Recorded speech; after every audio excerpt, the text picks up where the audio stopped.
On the Thread of Time, published in Battaglia Communista in 1951, article number 81, The Doctrine of the Body Possessed by the Devil. It is vital to be quite clear about the question of state capitalism in order to reset the compasses that have lost their bearings. We have managed to gather many contributions to the question from a range of traditional concepts of the Marxist school that show that state capitalism is not only the latest aspect of the bourgeois world, but that its forms, even complete ones, are very old and correspond with the very emergence of the capitalist type of production. They served as the main factors in primitive accumulation, and long preceded the fictitious and conventional environment of private enterprise, of free initiative, and other fine things that are found far more in the field of apology than in the real world.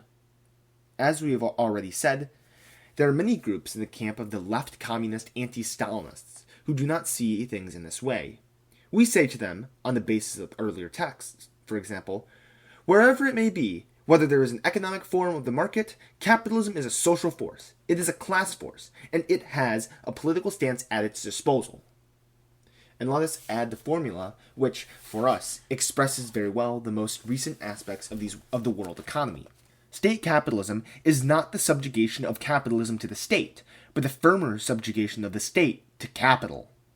These groups, however, find the terms of the first thesis were correct until 1900, the epoch of the opening of imperialist expansion, and, as such, remain up to date, but are incomplete when the evolution of capitalism gave to the state the function of taking over the final movements of such an evolution from private initiative. And they continue by saying that we will be latecomers in the world of economic culture if we fail to understand that where this thesis fails to fit in with history, it ceases to be Marxist. And if we do not request the addition of the study of the state economy to Marx's analysis, taking from texts written by the powerful personality of the economist Kaiser, a bad habit, a text which seeks to establish given relations between things and facts is checked against things and facts, and not against the signature on the book, which is based on the more or less powerful or powerless personality of the author. Personalities? Stick them up your Kaiser as far as we are concerned, and if in 1950 the idol of private enterprise is corroded, we know that Sir Karl reduced this to minute fragments a good century ago. You see that we know this because we are stubborn latecomers, lazy in reading the latest books. In Marxism, the concept of private initiative does not exist. Look down the compass dial, not up to the heaven, like the person who hears paradoxes. Paradox, something which common sense says is incorrect when it is very much correct. We have said in thousands of speeches of propaganda that the socialist program is for the abolition of private property of the means of production, which is borne out by Marx's critique of the Gotha program in Lenin on Marx. We said property, and not private economy. The pre-capitalist economy was private or individual. Property is a term which does not indicate a purely economic relationship, but also a legal one, and brings into discussion not just the productive forces, but also the relations of production. Private property means private rights sanctified by bourgeois legal codes. It brings us to the state and to power, a matter of force and violence in the hands of the class. Our old and valid formula means nothing if it does not already contain the concept that in order to overcome the capitalist economy, the juridical and state structure corresponding to it must also be overcome. These basic concepts should suffice to reject the insidious content of the following thesis. The social program is enacted when the individual property becomes state property, when the factory is nationalized. Let us be quite clear. The groups with which we are in dispute do not state that state capitalism is already socialism, but fall into saying that it is a third and new form between private capitalism and socialism. They say, in fact, that there are two distinct periods, that in which the state has more of the older policing function than that of the involvement of the economy, and that in which it gives the maximum power to the exercise of force specifically to protect the economy centralized in it. We say that in our two formula, which are more or less faithfully reproduced, and even more so, the two historical periods, that capitalism is the same, the ruling class is the same, and the historical state is the same. The economy is the entire social field in which production and distribution occur and includes the men participating in this. The state is a specific organization acting in the social field, And the state in the capitalist period has always had the function of policeman and protector of the interests of a class and the type of production corresponding historically with this class. The state concentrating the economy within itself is an incongruous formula. For Marxism, the state has always been present in the economy. Its power and legal violence are economic factors from first to last. One can best explain it in this way. In certain cases, the state, with its administration, assumes the management of industrial concerns, and if it assumes the management of all of them, then it will have centralized the management of the concerns, but not of the economy, especially so long as distribution takes place with money prices. That these are fixed officially does not matter.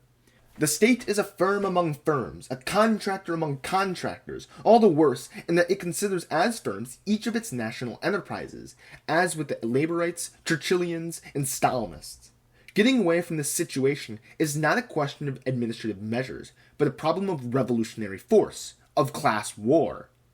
The problem is posed better in an interesting bulletin published by the comrades of the Groupe François de la Gauche Communiste Internationale, of which, with great pleasure, we do not know the names and personalities. Sensible questions are asked on the problem which deserve further development, and the problem is posed in contrast to the vision of the noted Chelot group, which is influenced by the theory of decadence, and of the transition from capitalism to barbarism, which inspires in them, however, the same horror as that of the bureaucratic regimes. A theory in which one does not know what on earth the compasses are indicating until they prattle about Marxism. There are elements in the internal bulletin of our movement on the decadence of capitalism where we deal with the false theory of the descending curve. Without any haughtiness, scientifically speaking, it is only foolishness to tell a story which reads, "Oh, capitalism, grab us, swindle us, reduce us to a worn-out dog, not worth a kick in the ribs. We'll quickly recover." All this just means that you are decaying. Just imagine that it is decaying. As for barbarism, it is the opposite of civilization, and so of bureaucracy. Our barbarian ancestors, lucky them, did not have the organizational apparatuses based, angles, on two elements, a defined ruling class and a defined territory. There was the clan, the tribe, but not the civitas. Civitas means city, and also state. Civilization is the opposite of barbarism, and means state organization, and therefore necessarily bureaucracy. More state means more civilization means more bureaucracy, while class civilizations follow one upon the other. This is what Marxism says. It is not the return to barbarism, but the start of super-civilization, which is duping us everywhere that the monsters of the contemporary state super-organizations dominate. But let us leave the members of Socialism au Barbarie to their existential crisis. The bulletin we quoted refuses them in an article with the correct title, "2 ans de bandavage." 2 years of chattering.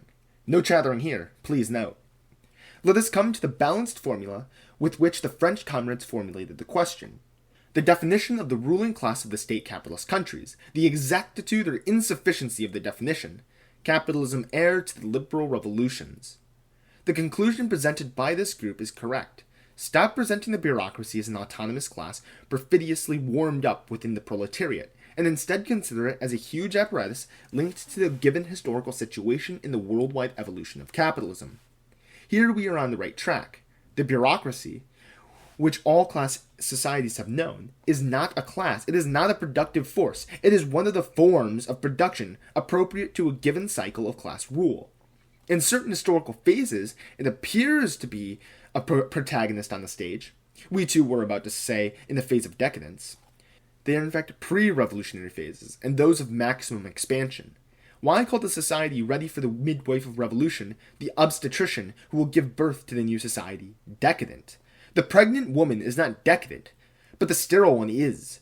Chelot sees an inflated belly of capitalist society and mistakes the inadequate skill of the obstetrician confronted with the swollen uterus, with the imaginary infertility of the pregnant woman. They accuse the Kremlin bureaucracy of giving us a stillborn socialism due to their abuse of power, while the fault lies in not having taken up the forceps of the revolution to open up the belly of Europe-America, driven by flourishing capital accumulation and having only made a useless effort on an infertile womb, and perhaps only on an infertile womb inverting the battle for grain with the battle for seed. Let us go on the purely Marxist economic point after this brief clarification. The statement, capitalism heir to the liberal revolutions, which correctly made the central point, contains the precise historical thesis, capitalism has a cycle, a single class course, from the bourgeois to the proletarian revolution, and it cannot be split into several cycles without renouncing revolutionary Marxism. But, it must be said, as it is said a little further on, capitalism is separated from the bourgeois, not liberal, revolutions, or better still, anti-feudal revolutions. In fact, liberalism became the goal and motive of these revolutions, their general idea, only through bourgeois apologetics. Marx rejected this, and for him, the historical goal of these revolutions is the destruction of the obstacles to the domination of the capitalist class. Only in that sense is the abbreviated formulation correct. It is quite clear, capital can easily get rid of liberalism without changing its nature. And, this is also clear, the direction of the degeneration of the revolution in Russia does not pass from revolution for communism to the revolution for a developed kind of capitalism, but to a pure capitalist revolution. It runs in parallel with worldwide capitalist domination, which, by successive steps, eliminates old feudal and Asiatic forms in various zones. While the historical situation in the 17th, 18th, and 19th centuries caused the capitalist revolution to take liberal forms, in the 20th century it must have totalitarian and bureaucratic ones. The difference is not due to a basic qualitative variation of capitalism, but to a huge diversity in quantitative development, as with the intensity in each metropole, and the diffusion over the planet's surface. The fact that capitalism decreasingly adopts for its conversation, just as it for its development and enlargement, liberal chit-chat, and ever increasingly uses police methods and bureaucratic suffocation, when the historical line is clearly seen, does not cause even the slightest hesitation over the certainty that this same means must serve in the proletarian revolution. It will make use of this violence, power, state and bureaucracy, despotism, as the manifesto called it with a yet more dreadful term 103 years ago. Then it will know how to get rid of all of them. The surgeon does not put down the blood-stained lancet before the new life has emerged, and has drawn its first breath, the hymn to life. Yesterday. Does not the basic form of capitalism disappear with the disappearances of the private individuals who, as owners of factories, organize production? This is the objection in the economic field which attracts many people's attention. The capitalist is named 100 times by Marx. Besides, the word capital comes from the word caput, meaning head, and so traditionally, capital is any wealth linked, intestates to any singular titular person. However, the thesis to which we have dedicated expositions for a long time doesn't contain anything new, but only explains, remaining true, that the Marxist analysis of capitalism does not consider as vital the element of the person of the factory owner. Quotations from Marx would be innumerable. Let us then conclude with just one. Let us take the so-called classic capitalism of the free factory.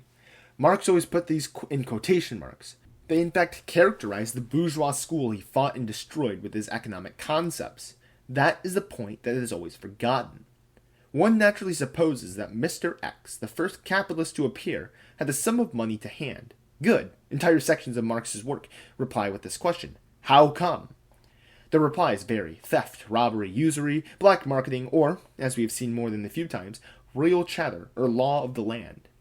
So X, instead of stashing his gold coins in a sack so as to run his fingers through them each night, acts as a citizen imbued with liberal and humanitarian social ideals. He nobly faces the risks and circulates his capital.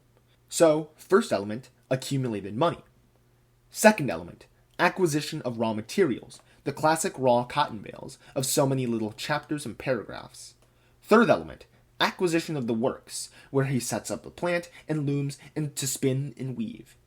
Fourth element, technical organization and management. The classic capitalist looks after himself. He has studied, gone to trips and journeys, and has thought out his new system to work the bales and, by producing thread in quantity, cuts costs. He will dress cheaply yesterday's urchins, and even the blacks of Central Africa, who were used to going about naked. Fifth element, the workers at the loom. They did not have to bring an ounce of raw cotton or a single spare spool. That happened in the semi-barbaric times of individual production. But at the same time, There would be trouble if they were to remove a single thread of cotton to patch their trousers. They are awarded with a just equivalent for their labor time. Through the combination of these elements, one achieves the one that is the motive and the reason for the whole process, the mass of yarn or textiles.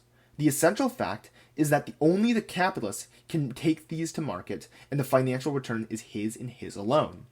Always the same story. Yes, you know the little sum, the cost of the raw cotton, something for the wear and tear of the plant and machinery, the workers' wages, receipts, the price of the product sold.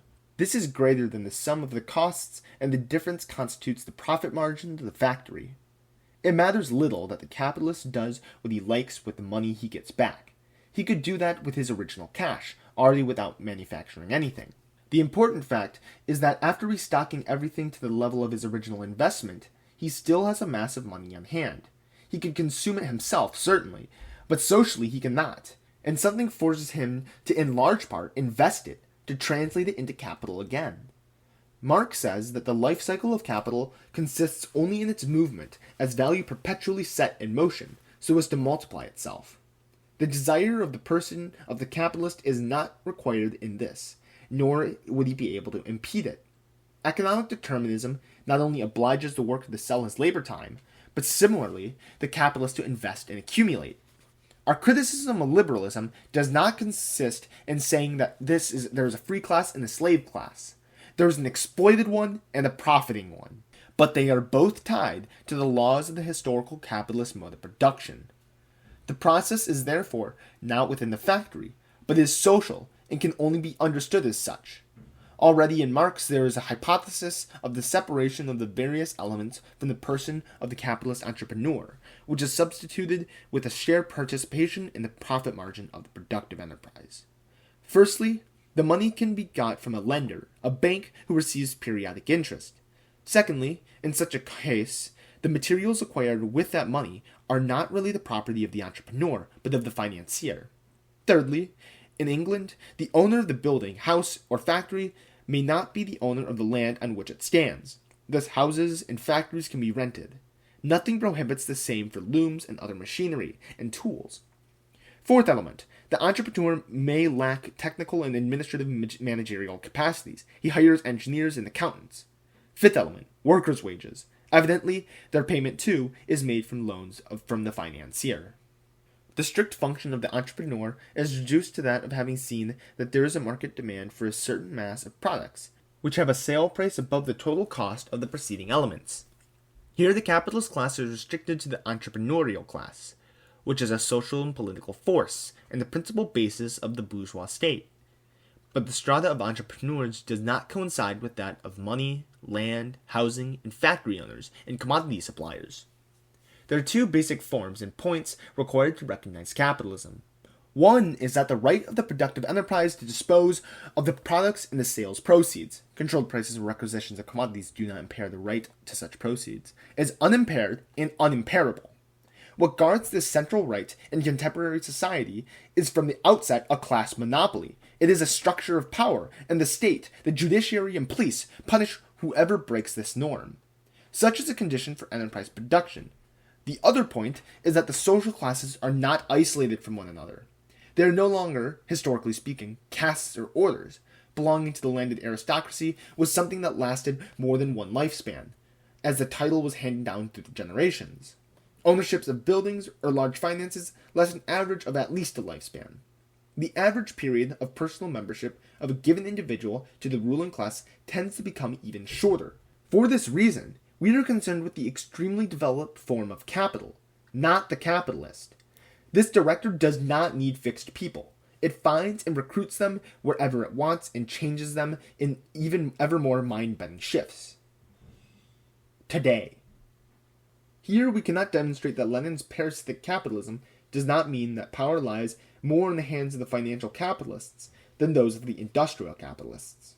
Capitalism could not spread and expand without growing more complicated and progressively separating into various elements which enter into the competition for speculative gain, finance, technology, equipment, administration.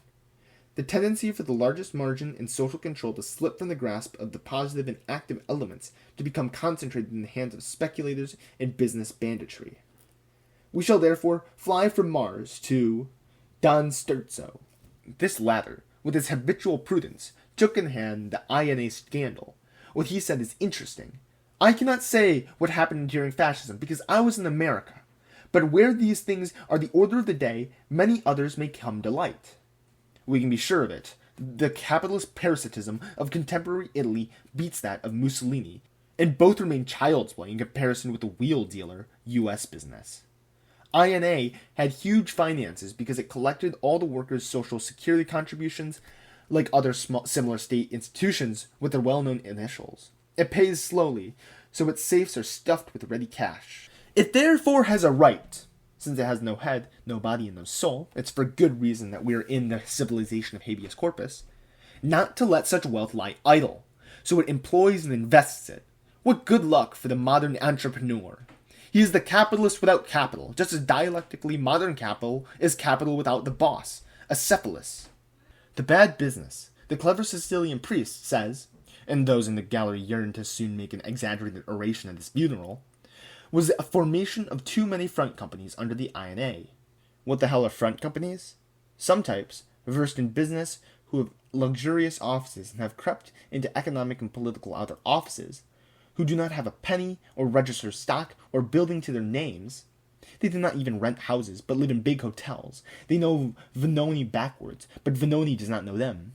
Plan a given deal and register a company with the plan as its sole asset. INA, or some similar body, will give it the money, and if some special law is required, let us say for raising cocks in old army bases, a problem is hastily brought to the attention of national leaders, especially by forceful speech on government ineptitude by one of the opposition MPs, which solves all.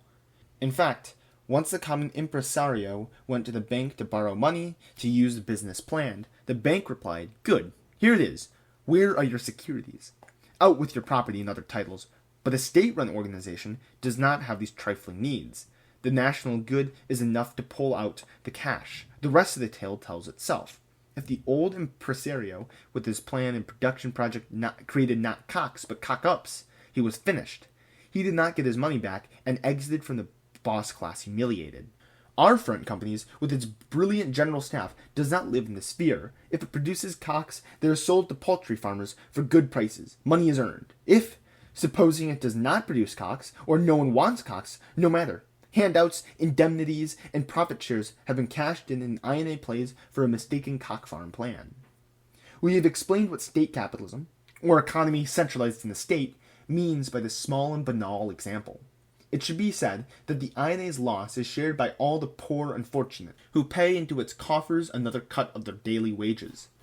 State capitalism is finance concentrated in the state at the disposal of passing wheel dealers of enterprise initiative.